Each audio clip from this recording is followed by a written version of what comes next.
বাংলাদেশের মাটিতে বসে এখন একদল মানুষ বক্তব্য দিচ্ছে যে পলাশবাড়ির মতো জায়গায় বিশ্ববৃহৎ যে মন্দির নির্মাণ হচ্ছে, মূর্তি নির্মাণ হচ্ছে, ওইটা নির্মাণে যারা বাধা দিচ্ছে তাদেরকেই বাংলাদেশ থেকে বের করে দেওয়া হবে, তথা মুসলমানদেরকে বাংলাদেশ থেকে বের করে দেওয়া হবে। তো বাংলাদেশেরই তো স্বাধীনতা এবং সার্বভৌমত্বের কোনো গ্যারেন্টি নেই, এবং এই জিনিসগুলোকেও ছোট হিসেবে দেখার সুযোগ নাই। কেন ছোট হিসেবে দেখার সুযোগ? সবসময় বলি যে অন্য আর একটা জাতি কী করছে আর আপনি কী করছেন, এটার তুলনা। কেন সে বিজয়ী হবে না আর কেন আপনি পরাজিত হবেন না? যদিও বাঙালিদের সাথে রাম কেন্দ্রিক অথবা রাম নবমী কেন্দ্রিক যে সংস্কৃতি, এটির খুব একটা চর্চা নাই, কলকাতার হিন্দুদের মধ্যেও ছিল না। সবচেয়ে বড় করে যে পূজা উদযাপিত হয় পশ্চিমবঙ্গে সেটা হচ্ছে দুর্গা পূজা। দুর্গা, কালী, সরস্বতী, এগুলো হচ্ছে বাঙালিদের, হিন্দুদের উদযাপিত দেবদেবীর নাম। আর রাম, কৃষ্ণ, বিষ্ণু এগুলো হচ্ছে উত্তরপ্রদেশের, রাজস্থানের, অযোধ্যার ওই সমস্ত অঞ্চলের হিন্দুদের কালচার। দুর্গা পূজা যেইভাবে পশ্চিমবঙ্গের হিন্দুরা উদযাপিত করে, রামনবমী কিন্তু এইভাবে উদযাপিত করে না, বরং অনেক ছোট পরিসর হয়। এখন পলিটিক্যাল কারণে হচ্ছে। তো বিজেপির যে উত্থান, এই উত্থানের সাথে পলিটিসাইজ করা হয়েছে, জয় শ্রীরাম স্লোগানকে পলিটিসাইজ করা হয়েছে, রাজনীতিকরণ করা হয়েছে।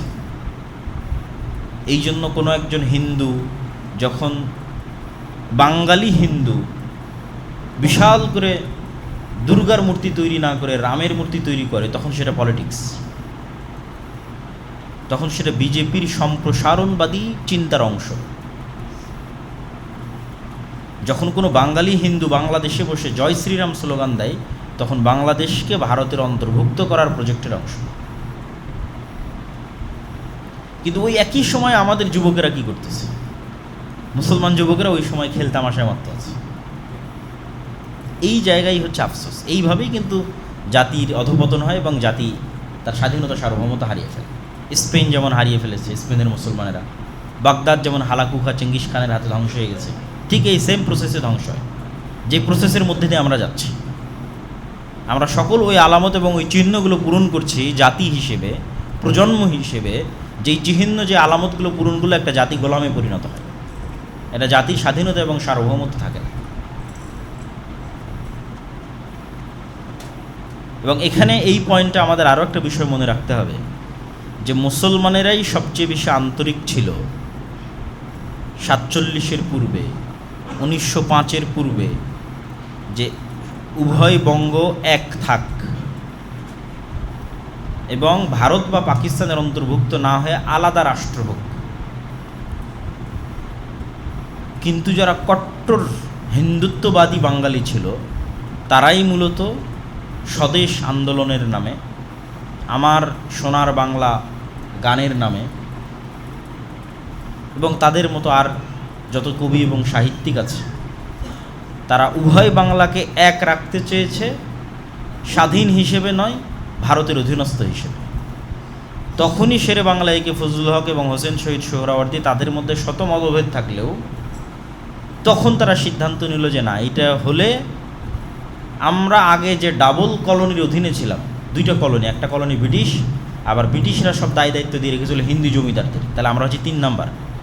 আমাদের উপরে দুইটা কলোনির স্তর আছে, আমাদের উপরে আছে হিন্দু জমিদাররা, তার উপরে আছে ব্রিটিশ ইংরেজরা। এই দুইটা কলোনির বিরুদ্ধে ফাইট করেছে আমাদের বাপদাদারা 190 বছর, যখন আমাদের জমি জায়গারও স্বীকৃতি ছিল না। 1905 সালে কম দুঃখে এই বঙ্গের মুসলমানেরা বাংলাকে আলাদা করার জন্য আন্দোলন করেনি। তাহলে 1947 নয়, তারও আগে এই বাংলার মুসলমানেরা চিন্তা করেছিল যে না, আমরা হিন্দুদের সাথে থাকতে পারবো না, হিন্দু জমিদারদের সাথে আমাদের পক্ষে থাকা সম্ভব নয়, থাকলে মাজলুম অবস্থায় থাকতে হবে। সুতরাং বাঙালি পরিচয়ের নামে, কলকাতার বাঙালি সংস্কৃতির নামে যে উভয় বাংলাকে এক করার একটা প্রবণতা, এইটা আমাদের বাপদাদাদের 190 বছর যে দুইটা কলোনির বিরুদ্ধে তারা লড়াই করেছে, হিন্দু জমিদারদের বিরুদ্ধে এবং ব্রিটিশ ইংরেজদের বিরুদ্ধে তার বিরুদ্ধে অবস্থান, এবং এটা গভীর ষড়যন্ত্র। তো এই ষড়যন্ত্রের মোকাবেলা আপনি জ্ঞান, পড়াশোনা, যুক্তি, তর্ক, সচেতনতা এগুলো ছাড়া করতে পারবেন না। আর যত সময় নষ্ট এবং অকাজে আমাদের সময় ব্যয় হবে, অকাজে আমাদের অর্থ এবং শ্রম ব্যয় হবে, তত আমরা আমাদের এই জায়গাগুলো হারিয়ে ফেলব। যেই জায়গায় ইহুদিরা এগিয়ে আছে, যেই জায়গায় হিন্দুরা এগিয়ে আছে পথভ্রষ্ট হওয়ার পর, সেই জায়গায় সত্য এবং সঠিক পথে থাকার পরও মুসলমানেরা শুধু শয়তানের প্ররোচনায় পা দিয়ে পিছিয়ে পড়ছে। এখানে আর দু একটা হাদিস বলে আমার এই পয়েন্টের আলোচনা শেষ করব। রাসূলুল্লাহ সাল্লাল্লাহু আলাইহি ওয়াসাল্লাম বলেন, ইগতানিম খামসান ক্বাবলা খামসিন, 5টা জিনিসের পূর্বে 5টা জিনিসকে মূল্যায়ন করো। শাবাবাকা ক্বাবলা হারামিক, বয় বৃদ্ধ হওয়ার পূর্বে যৌবনকালকে মূল্যায়ন করো। সিহহাতাকা ক্বাবলা সাকামিক, অসুস্থ হওয়ার পূর্বে সুস্থতাকে মূল্যায়ন করো। ওয়া গিনাকা ক্বাবলা ফাকরিক, আর হাতে যখন টাকা আছে তখন সেই টাকাকে মূল্যায়ন করো দরিদ্র হওয়ার পূর্বে। ওয়া ফারাগাকা ক্বাবলা শুগলিক, আর ব্যস্ত হওয়ার পূর্বে হাতে যে ফাঁকা সময় আছে, অবসর সময় আছে, এটাকে মূল্যায়ন করো। ও হায়াতাকা ক্বাবলা মাউতিক, আর মৃত্যু আসার পূর্বে জীবনকে মূল্যায়ন করো। তথা এই সব জিনিসগুলো আমাদের সময়ের গুরুত্ব তুলে ধরে এবং আমাদের যৌবনকালের গুরুত্ব তুলে ধরে। রাসূল সাল্লাল্লাহু আলাইহি সাল্লাম বলেন, লা তাজুলু কাদামা আবদিন ইয়াউমাল কিয়ামা হাত্তা ইউসালা আন উমরিহি ফিমা আফনাহু। কিয়ামতের মাঠে মানুষকে 5টা প্রশ্নের মুখোমুখি হতে হবে। তার সময় কোথায় পার করেছে, জ্ঞান অনুযায়ী কি কাজ করেছে, সম্পদ কোথায় থেকে অর্জন করেছে এবং সম্পদ কোথায় ব্যয় করেছে, এবং তার শরীরকে কোন কাজে ক্ষয় করেছে। তো এই যে যৌবনকাল, সময়, বয়স, এটাকে কোথায় সে ব্যয় করেছে। তো সময়ের প্রশ্নে মানুষকে জবাবদিহিতার মুখোমুখি হতেই হবে। এই জন্য আমরা উদাত্ত আহ্বান জানাই যে আমরা যেন আল্লাহর মহৎ সৃষ্টির যে উদ্দেশ্য, পৃথিবীর প্রতিনিধিত্ব করার যে দায়িত্ব এবং উম্মতে মুহাম্মাদি হিসেবে মানুষকে জান্নাতের পথে নিয়ে যাওয়ার যে দায়িত্ব, এইটা সম্পর্কে সচেতন হই এবং আমাদের আশেপাশে মানুষ যে সময় নষ্ট করতেছে, কাজ নাই, চায়ের স্টলে, অফিসে, আদালতে, ফেসবুকে খেলা দেখায়, তাদেরকে এবং নিজেরাও হেদায়েত হওয়া এবং তাদেরকেও হেদায়েত করার চেষ্টা করা। তারা সময়গুলোকে কাজে লাগাক, জ্ঞান অর্জন করুক, পড়াশোনা করুক। অন্য এই দৃশ্য দেখতে পাবেন না বিশ্বের উন্নত বিশ্ববিদ্যালয়, যে উন্মাদনা আপনি বাংলাদেশের ঢাকা বিশ্ববিদ্যালয়ে দেখতে পাবেন। অক্সফোর্ড, ক্যামব্রিজ, হার্ভার্ড কোনো বিশ্ববিদ্যালয়ে পাবেন না এই ধরনের উন্মাদনা।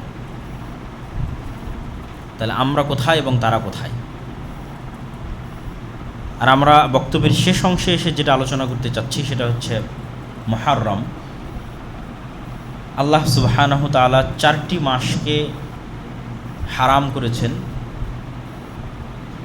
এবং পবিত্র কোরআনে আয়াত অবতীর্ণ করে সেটা স্পষ্ট করেছেন। ইন্না ইদ্দাতা শুহুর ইনদাল্লাহ 12 শাহরান ফি কিতাবিল্লাহ। যেই দিন থেকে আল্লাহ আসমান এবং জমিন সৃষ্টি করেছেন ওই দিন থেকে আল্লাহর গণনায় মাস হচ্ছে 12টি। যেই দিন থেকে আল্লাহ আসমান এবং জমিন সৃষ্টি করেছেন ওই দিন থেকে লাউহে মাহফুজে আল্লাহ সুবহানাহু তাআলার গণনায় মাস 12টি। অর্থাৎ 12 মাস মানুষের আবিষ্কার নয়, আল্লাহর নির্ধারণ। পৃথিবী যেদিন থেকে সৃষ্টি হয়েছে সেই দিন থেকে। মিনহা আরবাআতুন হুরুম, আর ওই দিন থেকে 4টা মাস হারাম। হারাম শব্দের অর্থ হচ্ছে রেস্ট্রিক্টেড, নিষিদ্ধ। অনেক সময় কোনো কিছু নিষিদ্ধ হয় নিকৃষ্টতার কারণে, আর অনেক সময় কোনো কিছু নিষিদ্ধ হয় সম্মানের কারণে। নিষিদ্ধ মানে নিকৃষ্টতা নয়, কখনো নিষিদ্ধ হয়েছে সম্মানের কারণে। যেমন আপনারা বলেন যে মাহরাম, মেয়ের সাথে মাহরাম যেতে হবে। মাহরাম মানেও কিন্তু হারাম। কি হারাম? ওই মেয়ের সাথে যার বিবাহ হারাম সে তার মাহরাম। যেমন মেয়ের সাথে তার পিতার বিবাহ হারাম, নিষিদ্ধ। তো এই নিষিদ্ধ মানে একজন আরেকজনের জন্য নিকৃষ্ট না। হারাম কখনো নিকৃষ্টতার কারণে এবং কখনো সম্মানের কারণে। তাহলে ঠিক তেমনি সম্মানের কারণে হারাম কি? প্রাইম মিনিস্টার যে এরিয়ায় আছে, সংসদ ভবন যে এরিয়া আছে, রেস্ট্রিক্টেড এরিয়া। ক্যান্টনমেন্ট যে এরিয়া আছে, নিকৃষ্ট হওয়ার কারণে রেস্ট্রিক্টেড না, অনেক দামি হওয়ার কারণে রেস্ট্রিক্টেড। অনেক দামি ভিআইপি পার্সনরা সেখানে আছে, রাষ্ট্রের গুরুত্বপূর্ণ দামি জিনিস রেস্ট্রিক্টেড, নিষিদ্ধ। তো এইরকমই আল্লাহ সুবহানাহু তাআলার বিধানে কিছু শহর হারাম, কিছু এলাকা হারাম, কিছু মাস হারাম।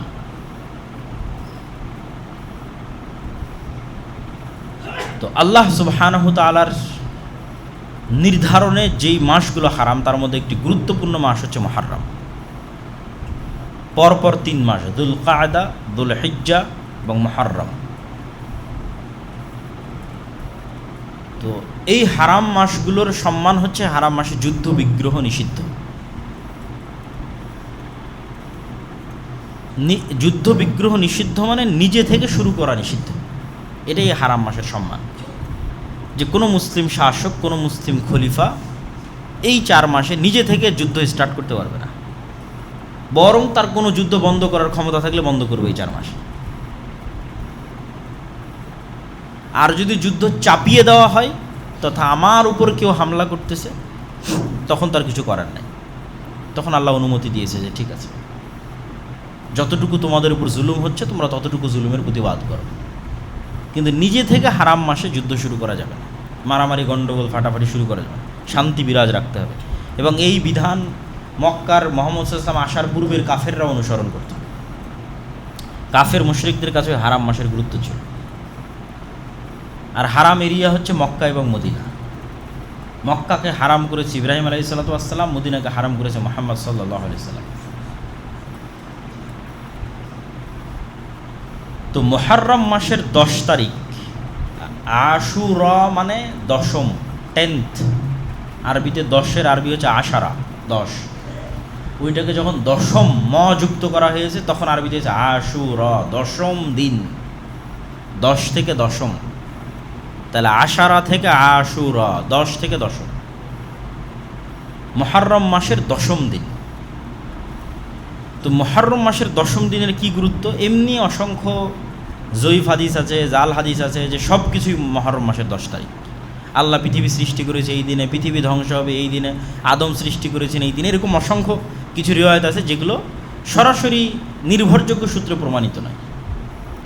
নির্ভরযোগ্য সূত্রে প্রমাণিত কি? নির্ভরযোগ্য সূত্রে প্রমাণিত একটাই, সেটা হচ্ছে ইয়াউমা নাজাল্লাহু সুবহানাহু তাআলা ইয়া বানি ইসরাঈল আযকুরু নি'মাতি আল্লাতী আন'আমতু আলাইকুম, হে বানু ইসরাইল স্মরণ করো আমার নিয়ামতের কথা। ওয়া ইয নাজ্জাইনাকুম মিন আলি ফিরআউন ইয়াসুমুনাকুম সুআল আযাব ইউযাব্বিহুনা আবনাআকুম ওয়া ইস্তাহইয়ুনা নিসাআকুম ওয়া ফী যালিকুম বালাউম মির রাব্বিকুম আযীম। স্মরণ করো সেই দিনের কথা যেই দিন আমি তোমাদের ফিরআউন থেকে মুক্তি দিয়েছিলাম। ফিরআউন কি করত? ইয়াসুমুনাকুম সুআল আযাব, নিকৃষ্ট আযাব দিত তোমাদের। কীভাবে আযাব দিত? ইউযাব্বিহুনা আবনাআকুম, তোমাদের ছেলে সন্তানদের জবাই করতো। ওয়া ইস্তাহইয়ুনা নিসাআকুম, তোমাদের মেয়েদের বাঁচিয়ে রাখতো। কি দয়ায় বাঁচিয়ে রাখতো মেয়েদের? না, একদিকে পুরুষকে হত্যা করা হচ্ছে, আর একদিকে পরিবারের সম্মান, মেয়েদেরকে বাঁচিয়ে রাখা হচ্ছে দাসত্ব করার জন্য, প্র্যাকটিক্যাল দাসত্ব করার জন্য, আর পুরুষদেরকে হত্যাই করা হচ্ছে। তাহলে মেয়েদেরকে বাঁচিয়ে রাখা হচ্ছে লাঞ্ছনা, যে একটা জাতির লাঞ্ছনা এবং একটা পরিবারের লাঞ্ছনার সবচেয়ে বড় আলামত যে ওই বাড়ির স্ত্রী, ওই বাড়ির মেয়ে, ওই বাড়ির মা মানুষের দাস, মানুষের দাস। ইউযাব্বিহুনা আবনাআকুম, তোমাদের পুরুষদের হত্যা করেছে। ওয়া ইস্তাহইয়ুনা নিসাআকুম, তোমাদের মেয়েদের বাঁচিয়ে রাখা হচ্ছে দাস হিসেবে। এই ভয়ঙ্কর শাসকের নাম হচ্ছে ফিরআউন। আমি মুক্তি দিয়েছি। ওয়া ইয ফারাকনা বিকুমুল বাহরা, সমুদ্রকে চিরে দিয়েছি তোমাদের জন্য, যেন তোমরা ফিরআউনের কবল থেকে মুক্তি পাও। ওয়া আগরাকনা আলা ফিরআউন, আর ফিরআউনকে ডুবিয়ে দিয়েছি এই সমুদ্রে। তো এটা পৃথিবীর ইতিহাসে যতগুলো বড় ঘটনা আছে তার মধ্যে বিশাল বড় ঘটনা হচ্ছে বানু ইসরাইলের মুক্তি পাওয়া আর ফিরআউনের ডুবে যাওয়া মুসা আলাইহিস সালাতু ওয়াস সালামের মাধ্যমে, এবং সমুদ্র চিরে দ্বিখণ্ডিত হয়ে যাওয়া। এই ঘটনা যেই দিন ঘটেছে সেটাই মুহররমের 10 তারিখ। এবং আজও ইহুদিদের কাছে এই দিন খুবই সম্মানিত, এবং তারা এই দিনের যে নামে তারা উদযাপন করে সেটা হচ্ছে ইয়ম কিপ্পুর। হিব্রু ভাষায় যেটাকে আমরা আশুরা বলছি ওটাকেই বলা হয় ইয়ম কিপ্পুর। তো রাসূলুল্লাহ সাল্লাল্লাহু আলাইহি ওয়াসাল্লাম যখন মদিনায় গেলেন তখন মদিনার ইহুদিরা এই দিনে সিয়াম পালন করত। তখন রমজানের সিয়াম আসেনি। তো রাসূল সাল্লাল্লাহু আলাইহি ওয়াসাল্লাম বললেন, তোমরা কেন এই দিনে সিয়াম পালন করো? তো বললো এই ঘটনা। তো আল্লাহ নবী বললেন, ফানাহনু আহাক্কু ওয়া আওলা বিমূসা মিনকুম, বলছে মুসার খুশিতে খুশি হওয়ার হকদার তোমাদের চাইতে আমি বেশি। কেন মুসা যেই তাওহীদের দাওয়াত দিত, যেই সিরাতে মুস্তাকিমের দাওয়াত দিত, এবং যেই ধারাবাহিক নবুয়তের ধারাবাহিকতায় মুসা, তারপরে আরও পরে ঈসা আলাইহিস সালাম, সেই ধারাবাহিকতায় আমি মুহাম্মদ সাল্লাল্লাহু আলাইহি ওয়াসাল্লাম। তাহলে মূলত মুসা আলাইহিস সালামের সকল কষ্টে কষ্ট পাওয়ার এবং সকল খুশিতে খুশি হওয়ার মূল হকদার হচ্ছে আমি। কেন তোমরা এখন নামে মুসা আলাইহিস সালামের অনুসারী, কিন্তু কাজে পথভ্রষ্ট, অভিশপ্ত। তো রাসূল সাল্লাল্লাহু আলাইহি ওয়াসাল্লাম সিয়াম পালন করলেন এবং ইহুদিদের বিরোধিতার খাতিরে একদিন আগে অথবা একদিন পরে আরেকটা সিয়াম তিনি অতিরিক্ত করে দিলেন। 10ম দিনের আগে 9 তারিখ অথবা 10ম দিনের পরে 11 তারিখ, যাতে আহলে কিতাব তথা ইহুদিদের থেকে মুসলমানের ইবাদত একটু হলেও আলাদা হয়। তো রাসূলুল্লাহ সাল্লাল্লাহু আলাইহি ওয়াসাল্লাম দুটো হাদিস, আফজালুস সিয়াম বা'দা রমাদান শাহরুল্লাহিল মুহাররম, রমাজানের পরে আল্লাহর নিকটে সবচেয়ে শ্রেষ্ঠ সিয়াম হচ্ছে মুহররম মাসের সিয়াম। আর আরেকটা হাদিসে রাসূল সাল্লাল্লাহু আলাইহি ওয়াসাল্লাম বলেন, সিয়াম ইয়াউমা আশুরা আহতাসিবু আলাল্লাহ আন ইউকাফিরা সানাতাল্লাতী ক্বাবলাহ। আমরা কিছুদিন পূর্বে আরাফার সিয়াম রেখেছিলাম 1 বছর আগের এবং 1 বছর পরের গুনাহ, আর রাসূল সাল্লাল্লাহু আলাইহি ওয়াসাল্লাম এটাতে বলছেন আশুরাতে 1 বছর পূর্বের গুনাহ।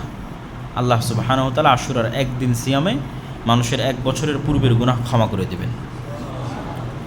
কিন্তু দুঃখের বিষয় হচ্ছে এই আশুরাকে নিয়ে আমাদের সমাজে অনেক আকীদাগত বিভ্রান্তি আছে। আর এই বিভ্রান্তির একটা ঘটনাও আছে কাকতালীয়, সেটি হচ্ছে হোসাইন রাদিয়াল্লাহু তাআলা আনহুর মৃত্যু।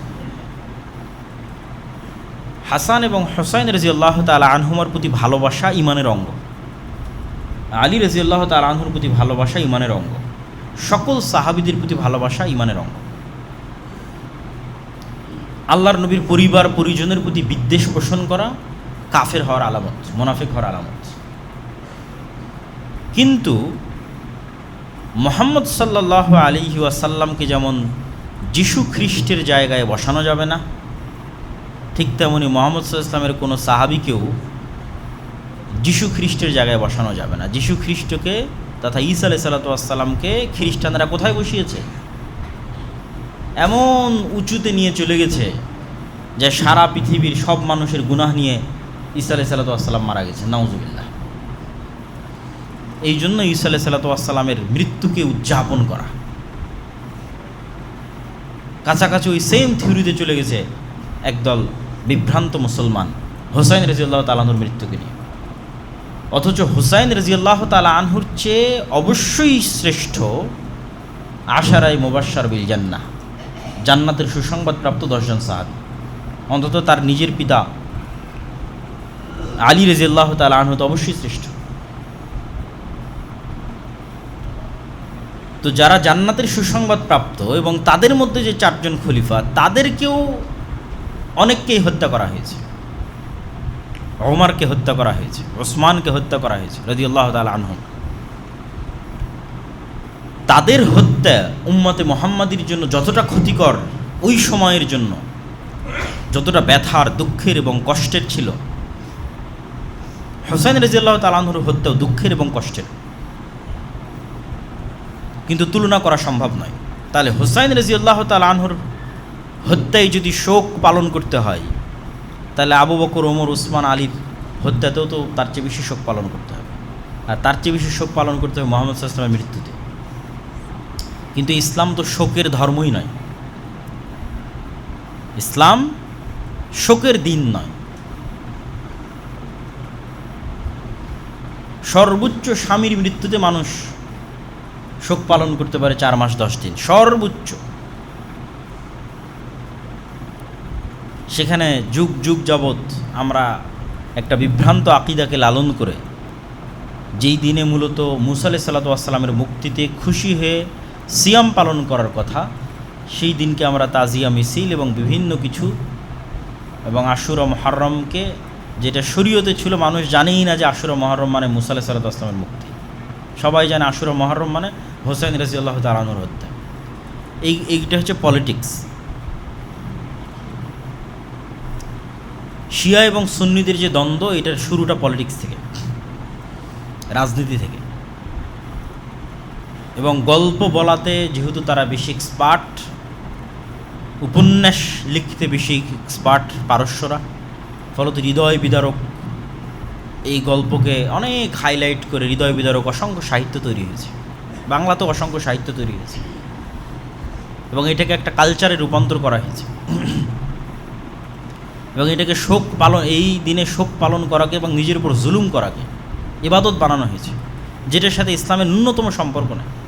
মানুষ নিজের গায়ে আঘাত করবে ছুরি দিয়ে, হাজার হাজার মানুষ রক্তাক্ত করবে নিজের মাথাকে, কষ্ট দিবে নিজেকে, এর সাথে ইসলামের ন্যূনতম সম্পর্ক নেই। এগুলো সম্পূর্ণরূপে হারাম। মানুষ নিজেকে কখনোই কষ্ট দিতে পারে না, ইসলামে নিষিদ্ধ। লা তুলকু আইদিকুম, তোমরা নিজেদেরকে তাহলুকা, স্বেচ্ছায় ধ্বংসের দিকে নিক্ষেপ করিও না, আল্লাহর আদেশ। এবং আত্মহত্যাও ইসলামে হারাম। এগুলো কাছাকাছি আত্মহত্যার মতো প্রবণতা। তো এই ধরনের বিভ্রান্ত এবং ভ্রান্ত আকিদা থেকে বের হয়ে এসে আমাদের আশুরা মুহররমের সঠিক আকিদা এবং সঠিক বিশ্বাস লালন করতে হবে। হ্যাঁ, হুসাইন রাদিয়াল্লাহু তাআলা আনহু যেমন আলে বাইতের অংশ, আয়েশা রাদিয়াল্লাহু তাআলা আনহাও আলে বাইতের অংশ। আলী ইবনে আবি তালিব রাদিয়াল্লাহু তাআলা আনহু রাসূল সাল্লাল্লাহু আলাইহি ওয়াসাল্লামের এক চাচা, আবু তালেবের সন্তান। তো রাসূল সাল্লাল্লাহু আলাইহি ওয়াসাল্লামের তো আরও চাচা আছে, আব্বাস ইবনে আব্দুল মুত্তালিব, হামজা ইবনে আব্দুল মুত্তালিব, তাদের সন্তানেরা কই? তাদের সন্তানেরও আলে বাইতের অংশ। আব্দুল্লাহ বিন আব্বাস এবং তাদের পরিবার আলে বাইতের অংশ। তাহলে শুধু একজনকে যদি আমি সম্পূর্ণরূপে আলাদা করে নিই, আলী রাদিয়াল্লাহু তাআলা রাসূল সাল্লাল্লাহু আলাইহি ওয়াসাল্লাম মাত্র এক মেয়েকে বিবাহ করেছে, আর ওসমান রাদিয়াল্লাহু আনহু দুই মেয়েকে বিয়ে করেছে। তো রাসূল সাল্লাল্লাহু আলাইহি ওয়াসাল্লামের দুই মেয়েকে বিয়ে করার পর ওসমান রাদিয়াল্লাহু আনহু হয়ে গেল আমার কাছে ঘৃণার পাত্র। আর এক মেয়েকে বিবাহ করার কারণে আমি তাকে হাইলাইট করে উপরে নিয়ে যেতে যেতে যেতে যেতে কেউ কেউ ইলাহ, আল্লাহ বানিয়ে ফেলেছে আলী রাদিয়াল্লাহু তাআলা, নাউযুবিল্লাহ। তাহলে এই তুলনাগুলো থেকেই তো বোঝা যায় যে এটার মধ্যে কোথাও না কোথাও গ্যাপ আছে, ভুল ত্রুটি আছে। যদি আল্লাহর নবীর পরিবারের প্রতি ভালোবাসা হয়, তাহলে যিনি আল্লাহর নবীর দুই মেয়েকে বিয়ে করেছে ওসমান রাদিয়াল্লাহু তাআলা, উনি তো বেশি ভালোবাসার পাত্র। যদি আল্লাহর নবীর মেয়ের জামাই হিসেবে বেশি ভালোবাসার পাত্র, তাহলে এই জিনিসগুলো আসলে লজিক্যালি টিকে না, বরং এগুলো প্রত্যেকটাই মূলত পলিটিক্স। হ্যাঁ, এটা ঠিক যে যেই মুহূর্তে হুসাইন রাদিয়াল্লাহু তাআলা আনহুকে হত্যা করা হচ্ছে, ওই মুহূর্তের শাসক ইয়াজিদ, কিন্তু উমাইয়াদের দারুল খেলাফা হচ্ছে দামেস্ক। আর নিহত হচ্ছেন হুসাইন রাদিয়াল্লাহু তাআলা আনহু ইরাকে। ইরাক থেকে সিরিয়ার দূরত্ব ভালোই, এবং মধ্যে মরুভূমি থাকায় যাওয়ার রাস্তা অনেক ক্রিটিক্যাল। ফোরাত নদীর তীর ধরে ঘুরে যেতে হয়। ইব্রাহিম আলাইহিস সালাতু ওয়াস সালাম যখন ইরাক থেকে সিরিয়াতে হিজরত করেছিলেন, তখনও ওনাকে এইভাবে ঘুরে আসতে হয়েছিল। তো শাসক আছে দামেস্কে, সরাসরি তার পক্ষ থেকে হত্যার আদেশের প্রমাণ ইতিহাসে পাওয়া যায় না। বায়াত যেন না নিতে পারে, আত্মসমর্পণ যেন করে, আমার হাতে এসে যেন বায়াত নাই, এই রকমের আদেশ আছে। কিন্তু মূল কালপ্রিট এখানে হচ্ছে কুফার মানুষেরা, যারা মুনাফিকি করেছে, যারা তাকে অনেক উৎসাহ দিয়ে মদিনা থেকে নিয়ে গেছে, আসেন আমরা আপনার পাশে থাকবো, অমুক করব তুমুক করব, কিন্তু যাওয়ার পর আর পাশে নাই। তো মূল কালপ্রিট হচ্ছে আহলে কুফা, কুফার তৎকালীন যারা মানুষ, যারা তাকে দাওয়াত দিয়ে উস্কিয়ে মদিনা থেকে বের করে নিয়ে এসেছে কুফায়, কিন্তু যখন কুফায় এসেছে তখন আর সাথ দেয়নি। ঘটনা অত্যন্ত হৃদয় বিদারক। অবশ্যই ইয়াজিদ ইবনে মুআবিয়াকে এতটুকুর জন্য দায় দেওয়াই যায় যে সে হত্যাকারীর কোনো বিচার করেছিল কিনা, এই প্রশ্ন অবশ্যই উত্থাপন করা যায়।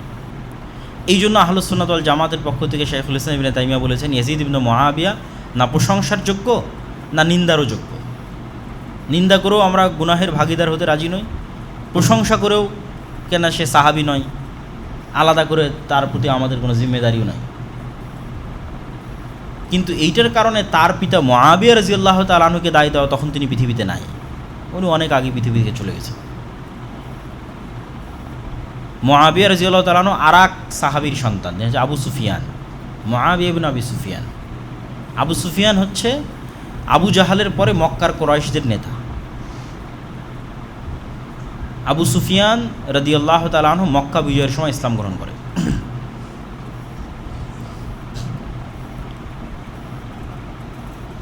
এবং আবু সুফিয়ান রাদিয়াল্লাহু তাআলা আনহু এবং তার সন্তান মুআবিয়া রাদিয়াল্লাহু তাআলা আনহু রাসূল সাল্লাল্লাহু আলাইহি ওয়াসাল্লামের অনেক নিকটস্থ এবং অনেক কাছের। যারাই পূর্বে কাফের থেকে মুসলমান হয়েছে তাদের কারো প্রতি বিদ্বেষ রাখার সুযোগ নাই, তার পূর্বের কাফের অবস্থার কারণে কী জন্য সুযোগ নাই। ওমর রাদিয়াল্লাহু তাআলা আনহু তো পূর্বে কাফের ছিলেন, মুশরিক ছিলেন, রাসূল সাল্লাল্লাহু আলাইহি ওয়াসাল্লামের শত্রু ছিলেন। খালিদ বিন ওয়ালিদ তো এক যুদ্ধে মুহাম্মদ সাল্লাল্লাহু আলাইহি ওয়াসাল্লামের বিরুদ্ধে বিজয় অর্জন করেছে, উহুদের যুদ্ধে। পরে খালিদ বিন ওয়ালিদ তো সব যুদ্ধে মুসলমানদের নেতৃত্ব দিয়েছে। আজ যদ্দূর পর্যন্ত মুসলমানদের সীমানা সবই খালিদ বিন ওয়ালিদের অবদান। তাহলে যেই কারণে আপনি ওমর রাদিয়াল্লাহু তাআলা আনহুকে ঘৃণা করতে পারেন না, খালিদ বিন ওয়ালিদকে পারেন না, ওই কারণে আবু সুফিয়ান এবং মুআবিয়া বিন আবু সুফিয়ানকে পারেন না। বরং ঘৃণা করা তো বহু দূরের কথা, ঘৃণা রাখলে মানুষ কাফের হয়ে যেতে পারে। এই জন্য একটা প্রশ্নের উত্তরে একজন সালাফ বলেছেন যে ওমর ইবনে আব্দুল আজিজ বেশি শ্রেষ্ঠ না মুআবিয়া বিন আবি সুফিয়ান বেশি শ্রেষ্ঠ। কেননা ওমর ইবনে আব্দুল আজিজের শাসনকালকে মানুষ খোলাফায়ে রাশেদার শাসনকালের সাথে তুলনা করত, অথচ ওমর ইবনে আব্দুল আজিজ সাহাবী নয়, উমাইয়া খেলাফতের একজন শাসক। তখন একজন সালাফে সালিন উত্তরে বলেছেন যে ওমর ইবনে আব্দুল আজিজের সারা জীবনের আমল আর মুআবিয়া বিন আবি সুফিয়ানের একটা সিজদা যারা রাসূল সাল্লাল্লাহু আলাইহি ওয়াসাল্লামের সাথে দিয়েছে, দুইটার তুলনা হবে না। সাহাবীদেরকে ওই সর্বোচ্চ মর্যাদার জায়গাতেই রাখতে হবে। ফলত এই নিকৃষ্ট পলিটিক্সের মধ্যে ঢুকে ঈমান হারানো অত্যন্ত বড় একটি শয়তানের ষড়যন্ত্র। এই ষড়যন্ত্রে আমাদের পা দেওয়া যাবে না। আল্লাহ সুবহানাহু ওয়া তাআলা আমাদের মুহররমের 10 তারিখের যে সঠিক ইতিহাস সেটি জানার এবং মুসা আলাইহিস সালাতু ওয়াস সালামের যে মুক্তি, এই মুক্তিতে আনন্দিত হয়ে সিয়াম পালন করার তৌফিক দান করুক আল্লাহুম্মা আমিন। আর বক্তব্যের শুরুতে আমরা যে আলোচনা করেছি, আমাদের দুনিয়ার জীবনের যে খেলতামাশার মাধ্যমে আমাদের মৃত্যুকে ভুলিয়ে রাখতে চায় শয়তান, আল্লাহর স্মরণ থেকে আমাদের গাফিল করতে চাই, শয়তানের সেই প্রজেক্টগুলোর আমরা অংশ হচ্ছে, আমাদের সময় নষ্ট করছে, আমাদের যুবক সমাজ সময় নষ্ট করছে। অথচ হিন্দু এবং ইহুদিরা কি করতেছে সেটা থেকে আমরা সম্পূর্ণরূপে গাফেল। এই যে গোলামির রাস্তা আমরা অবলম্বন করতেছি, বানু ইসরাইল হয়ে যাচ্ছে, বানু ইসরাইলদের মতো গোলামের রাস্তায় চলে যাচ্ছে। এটা বিষয়ে আমাদের সচেতনতা তৈরি করতে হবে এবং আল্লাহ সুবহানাহু ওয়া তাআলার সাথে সম্পৃক্ত হওয়ার মাধ্যমে জ্ঞান, গবেষণা, পড়াশোনা, কাজ, প্রোডাক্টিভিটি এগুলো নিয়ে ব্যস্ত থাকতে হবে। আল্লাহ সুবহানাহু ওয়া তাআলা আমাদের সেই তৌফিক দান করুক আল্লাহুম্মা আমিন।